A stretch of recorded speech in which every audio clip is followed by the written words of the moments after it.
Aha! We are live. Hello, lovely people. Hello, bookfluencers. Hello, writers. I haven't been live in a while, so I'm excited to experience this again. YouTube Live is a big deal in the YouTube community, so I was like, let me try it. Let's try it. Episode 6 of the EDD series is live. Hello, replay viewers. If you are watching this as a replay viewer, do me a favor, just drop replay in the comments. Let me know that you came and you saw after the fact so I can show you some love still. Hello, people who are going to be coming on. N.HARV is the name. Welcome to my channel. Hence the name of my business and channel, N.HARV. And I am a book editor. I am an 11-time published author. A lot of the reason why you guys are here is because I am a fourth year doctoral student at Howard University. So my content has done a little bit of a shift where I am now in the season of focusing on doctoral content, like my doctoral journey. And today is no different. We're going to talk about how my years of writing prepared me for my doctoral journey. So, yes, writing books has been a lifesaver when it comes to my progress in this program, in my current doc program. And that is the theme or the topic of today. But before we get into it, I just want to address all of the newness of YouTube. There's a chat box on the right side. When I wasn't going live consistently, but when I went live back in the day, years ago, I don't remember a chat box. So that's kind of cool that that's there. I like the fact that there are some oh, they're like emoticons. I'm showing my age, Lord. Emojis and all kind of gizmos and gadgets. I like it. Am I looking here or am I looking here? I think I'm looking here. Okay. I will get better at this as I plan to go live more consistently or more often at least next year specifically. Maybe even some next month. Maybe December I'll go live again.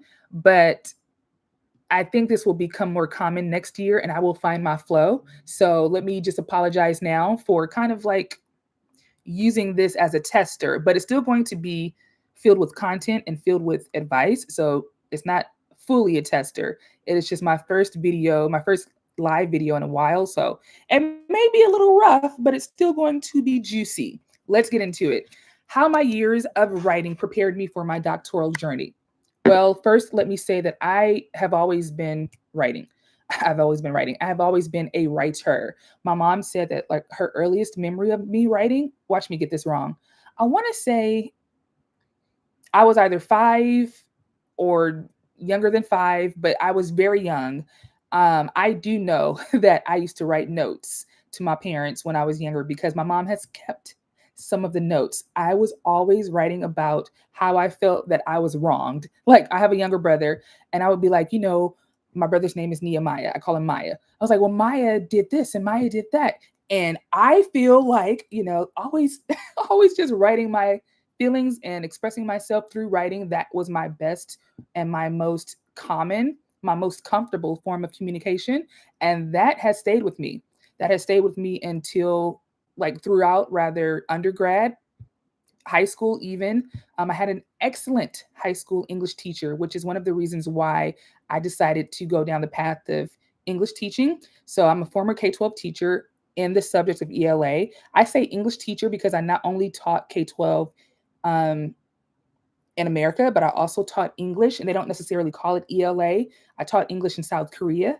So I just stick with English. And I've also taught English as a TA at Compton College as well as my alma mater, Cal State Dominguez. So I say English teacher as opposed to ELA teacher, but it's all the same. My subject of choice and my subject that I'm skilled to teach is English. So you can see the parallel, right? English writing, that is very much so a passion of mine. And my current, as it stands today, this may change, but my dissertation focus is on writing literacy for high school students. So it's all streamlined. It is all centered around writing and education, my life, my career, this channel.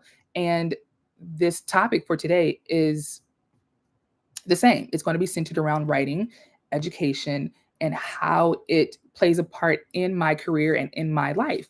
So that was my backstory, right? How I became a writer, or how I would say how I chose writing as my comfort. And then I said, okay, at 37, I'm going back to school. Hence why I am in school right now at 40. And I thought that it would be a very large learning curve. And in some ways it was, because I'm a Los Angeles native. So I moved to Washington, D.C. to go to Howard. But in a lot of ways it wasn't. And I think it's because of all of those years of writing practice. I say practice loosely because I have made money from my writing skills, and I have also taught others how to write properly and correctly. Those are two different things, but they can work together. So let's go back into the writing journey. I published my first book in 2013. That is when I came back from Korea. So I wrote it in 2012 when I was in Korea. And when I came back to the States in 2013, I decided to publish my first book, SoCo Diaries, an American living and teaching in South Korea. There you go. That's the title. And that led to two other books about my SoCo experience, my South Korea experience. And then I've also published, what was after that? I think chapter 30 was after that. When I turned 30 years old, I wrote and published my memoir, like my self-help memoir. I want to say I dibbled and dabbled into fiction. All of those were nonfiction books, by the way, before Confessions of an Adult Nerd. If you don't know, I tried my hand at fiction, starting with my short story, Confessions of an Adult Nerd, Volume 1. Then I think that's when I went into the Look Better in Writing series. So my grammar books, Look Better in Writing, A Quick and Easy Guide to Punctuation, about punctuation marks, right? And then that was a book that was mentioned in the New York Times, might I add. So that was a very special book that started a mission to promote awareness, grammar awareness. That was started, I want to say, in 2016. So that was a very special book that turned into a brand. And then there was my second Confessions of an Adult Nerd volume. So volume 2 of that fiction series. I hope I have this correct. If not, go to Amazon. You'll see it all there. I have one book that I took off of Amazon, so you may only see 10 books, but I have written and published 11 books. All of that to say, I've been writing for a long time, and I have been official and an author, a published author, since 2013. So that is 12 years as an official published author. And all of that writing and all of that practice and all of that solidifying my expertise in the publishing industry as well as the education industry, it led to the skill set that I have today as an academic writer.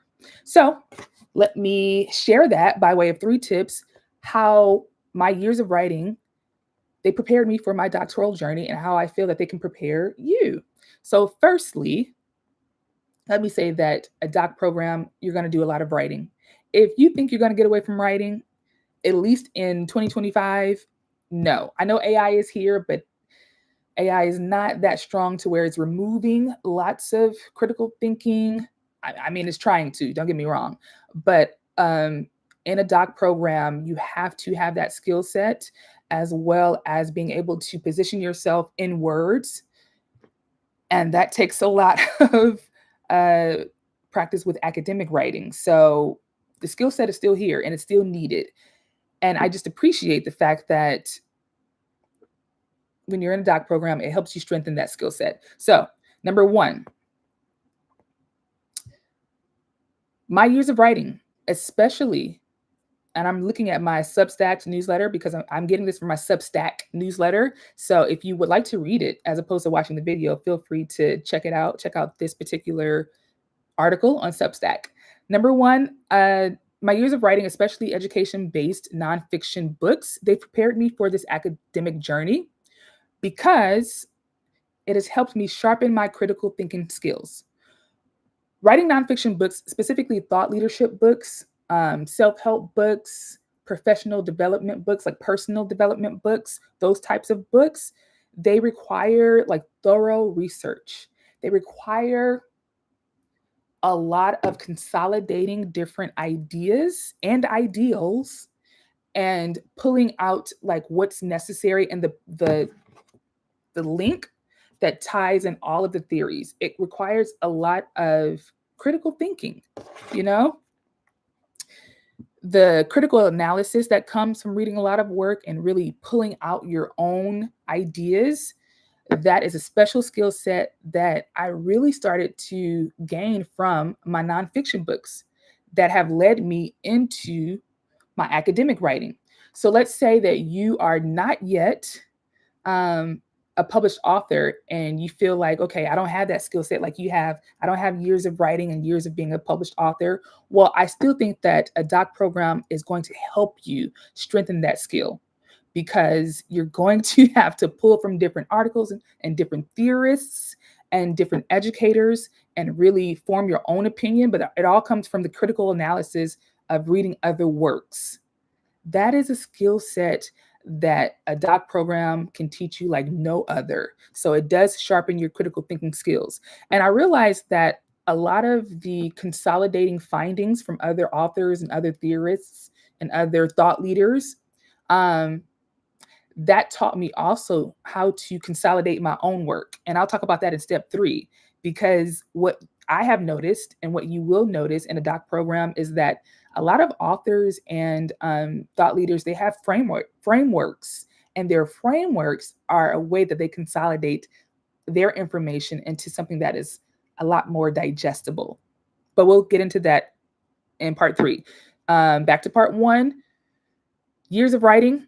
It has helped prepare me by strengthening my or sharpening my critical thinking skills. It taught me how to not only think critically, but how to write critically and how to connect ideas across different disciplines. So when I was studying how to write, for example, my Look Better in Writing book, my grammar book, I would look at different grammarists and grammarians, and I'm like, okay, the way that they teach this is a way that I would like to teach it, but I want to put my own twist to it or put my own flair on it. I want to make sure that I address this, or I want to make sure that I pull out that point and really highlight, this. It's almost like you're switching things around and you're making things work for your own expertise or the way that you want to present the information. That is not as easy as one may think. But my years of writing professional development books, personal development books, and more importantly, thought leadership books, it really taught me how to consolidate findings and how to do that in the academic realm. All right. Number 2, my years of writing, it has helped me strengthen my academic writing. So, like I was saying before, book writing requires structure, it requires clarity, it requires persuasion. You know how when you're in grade school or when you were in grade school, they had like persuasive writing, expository writing, all of those skill sets that matters when it comes to a doc program. How do you persuade those who are reading your work, especially when you're going to defend your dissertation? How do you persuade the readers, persuade the room, your chair, your advisor, your committee to see your work and your research how you want it to be seen? That takes persuasive skills, persuasion, and that was taught to me. And I learned that from not only grade school, but I also learned it from my years of nonfiction writing. I transferred that skill set right onto my doc program and academic writing. It can be one and the same. It can be one of the same. So if you are a nonfiction author and you're watching this, be encouraged. Your skill set is transferable. I think that's the theme of today's video. Your skill set is transferable. All right. Also with strengthening my academic writing or strengthening academic writing as a whole, my years of nonfiction writing, I learned how to position my ideas with authority. Let me get it. My drawer is right here with my books. My most common book, or my most popular book, Bookfluence, How to Write a Book to Position Yourself as a Leader in Your Industry. This is my signature book. This not only helped me position myself as an authority in my industry, in the publishing industry, but it also helps me because of the framework that's inside of it. It help my clients write their own framework and position themselves as a leader and authority in their industry. So that's what nonfiction book writing has done for me. And that skill set, again, is transferable because academic writing is all about positioning. How are you positioning yourself as a scholar in your industry? And it must be clear. It must be convincing, again, with that persuasive writing skill set. And my years of nonfiction writing has trained me. It has trained me to write with precision and purpose. Lastly, the third, um, what is it? Third reason, third way. I guess third way.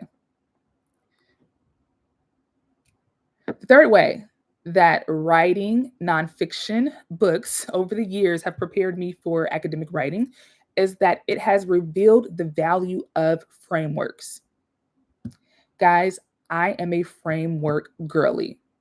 I love a good framework because as a type A person, I'm like, let's get to the point. Let's make it clear, succinct. Let's make it as precise as possible. And the best way that I know how to do that is by way of a framework. Give me some steps, A, B, C, D. You can even do it. I even like presenting my information by way of what is it? Uh, Dang it, I can't think of it now, but a framework will definitely do for me. Like that is my top choice. So writing thought leadership and education-based books, it helped me leverage my teacher training skills as well as my classroom experience to organize complex ideas into frameworks. I know a lot. I have lots of years of experience in the education industry as well as the publishing industry.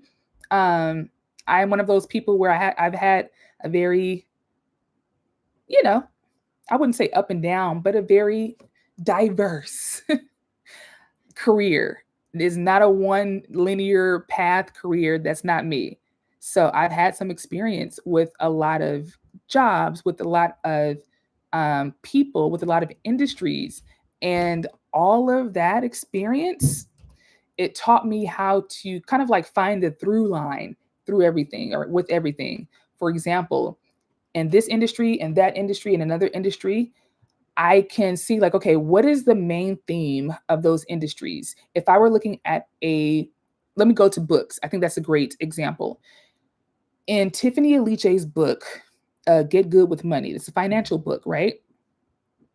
There is a similarity, I think, within James Clear's book, Atomic Habits. That is a self-help, I would even say personal development book. Two different industries, two different genres, but you can also find a running theme in both. And that is clearly discipline. Discipline is the theme, it's the through line between those two industries across those disciplines. And I have learned to do that with a lot of my work while I'm studying things to write my thought leadership books. And I also do that in my doctoral program. You have to find the through line, you have to find the running theme, and sometimes it's across disciplines. And that skill set that I've learned from writing these books in my past and currently, same skill set that I'm using in my doc program. Same skill set.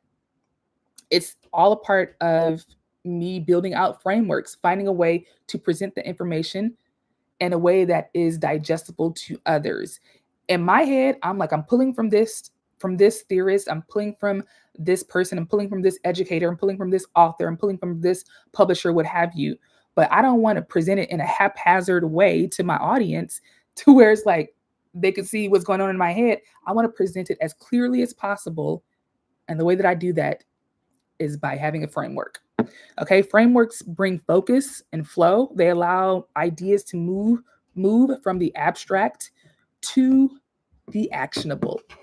And that, my dear friends, are the three ways that it's how my years of writing nonfiction books have prepared me in academic writing in my doctoral journey. And hopefully, if you're an author and you're looking for like some advice and you want to enroll in a doc program and you may be kind of fearful, let this encourage you to do it because your expertise, your skill set is transferable. All right, guys, this is fun. This live is fun. Thank you to you guys who are on. I can't see you, but shout out to you guys. Thank you for joining me. Happy Saturday. This is episode 6 of my Doctor of Education EDD series. I will be back next week with episode 7. I think that's going to be the last episode this year because I'm going to get back to vlogging. I have some holiday trips coming up, so I want to go back into my travel writing, right? So I'm also a traveling writer, travel to places, and I write as I am at these locations, these travel locations. So yes, I will get back to that, and I'll have more vlogs for the end of the year. But believe me, we're picking back up with the EDD series next year. Okay, after next week, episode 7, we're going to take a little break from the series, not from the channel. So stay locked in to the channel.